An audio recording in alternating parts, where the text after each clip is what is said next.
Kantor Alkatiri Corp dalam keadaan darurat. Saham terus terjun bebas. Telepon berdering tanpa henti.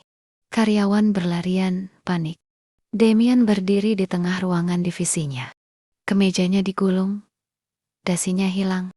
Ia memimpin rapat darurat di lorong. Jual aset di Singapura. Tutup kerugian proyek Nusantara. Aku tidak peduli jika kita harus memecat separuh direksi. Selamatkan kas perusahaan, pimpin Damien. Vanessa yang bekerja sebagai komisaris perwakilan bank, berdiri bersedekap. Tersenyum puas melihat kehancuran Damien. Menyerah saja Damien. Ibu Diana sudah siap mengambil alih. Kau sudah gagal, ucap Vanessa. Damien menatap Vanessa tajam. Aku belum mati, Vanessa. Selama jantungku berdetak, kursi CEO ini milikku. Di lobi kantor, Rara datang diantar Pak Hasan. Ia membawa rantang makanan susun. Penampilannya sangat kontras.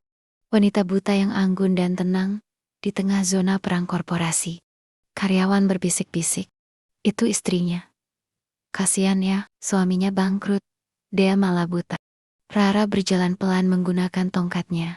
Di balik kacamata hitam, matanya merekam situasi kantor. Kakao balau, bagus, pikirnya. Rara sengaja datang untuk memastikan Damien benar-benar hancur. Sekaligus memainkan peran istri setia, agar tidak dicurigai sebagai dalang kebocoran data. Saat Rara melintasi lobi utama yang sedang direnovasi, ia melihat Damien berjalan cepat dari arah berlawanan sambil membaca dokumen. Tidak memperhatikan sekitar. Di atas, langit-langit, lobi yang tinggi. Sebuah katrol pengangkut lampu kristal besar tua sedang diperbaiki. Tali baja penahannya sudah tua dan berkarat. Mata tajam Rara melihat serabut tali baja itu putus satu persatu. Tes. Lampu kristal seberat 200 kg itu mulai bergoyang aneh. Di bawahnya, Damien berjalan tepat ke titik jatuhnya lampu. Dia sibuk berteriak pada asistennya di telepon. Cari siapa pengkhianatnya. Aku mau nama, ucap Damien. Biarkan dia mati tertimpa lampu itu. Dendamku selesai hari ini, batin Rara. Rara diam, kakinya terpaku. Tali baja putus total. Snap. Lampu raksasa itu meluncur jatuh tanpa suara di detik pertama. Damien tidak sadar, tidak ada orang lain yang sadar karena suasana bising. Namun, tubuh Rara bergerak sendiri. Bukan logika balas dendamnya, tapi refleks kemanusiaannya. Atau mungkin cinta yang disangkal. Rara membuang tongkatnya.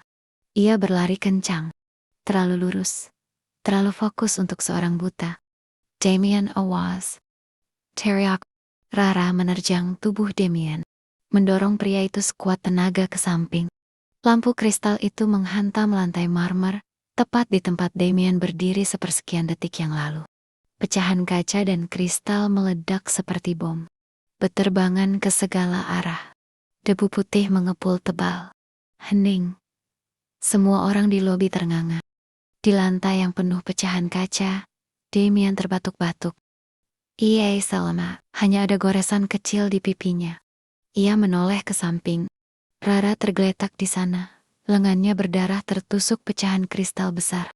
Kacamata hitamnya terlepas, terlempar jauh. Damien merangkak, mendekati Rara. Ia syok, tapi otaknya yang jenius langsung menangkap kejanggalan. Damien mencengkeram bahu Rara. Rara, kau? Tanya Damien. Rara sadar ia baru saja melakukan kesalahan fatal. Ia memejamkan matanya rapat-rapat. Pura-pura pingsan atau kesakitan, menyembunyikan pupil matanya yang normal. Bagaimana kau tahu?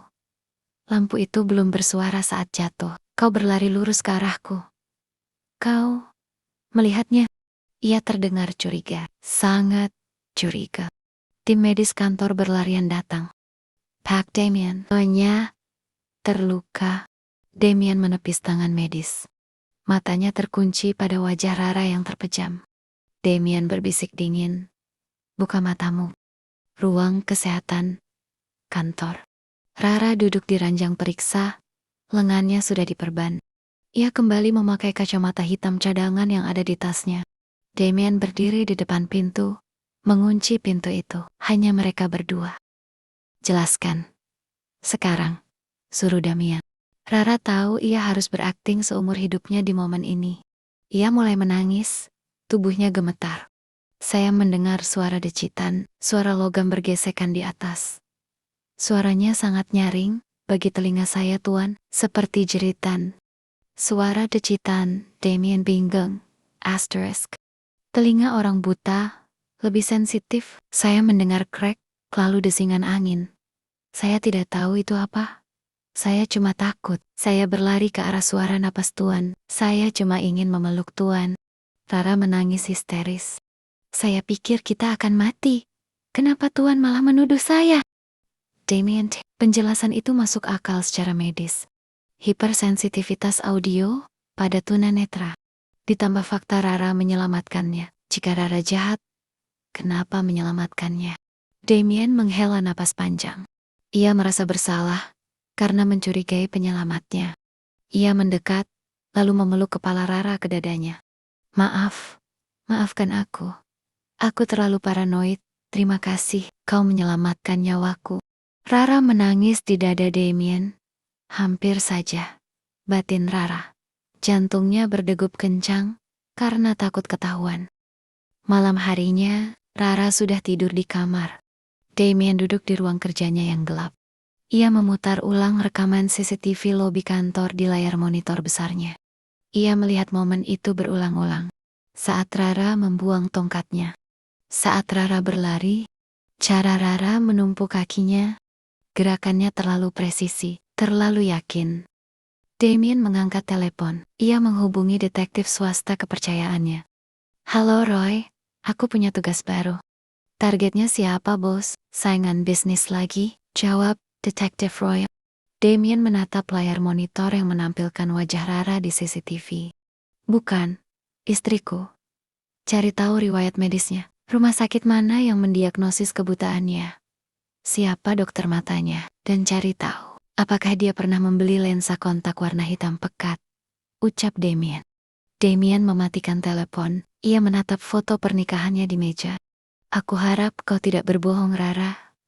Karena kalau kau ternyata bisa melihat, itu artinya kau melihat semua kehancuranku dan diam saja.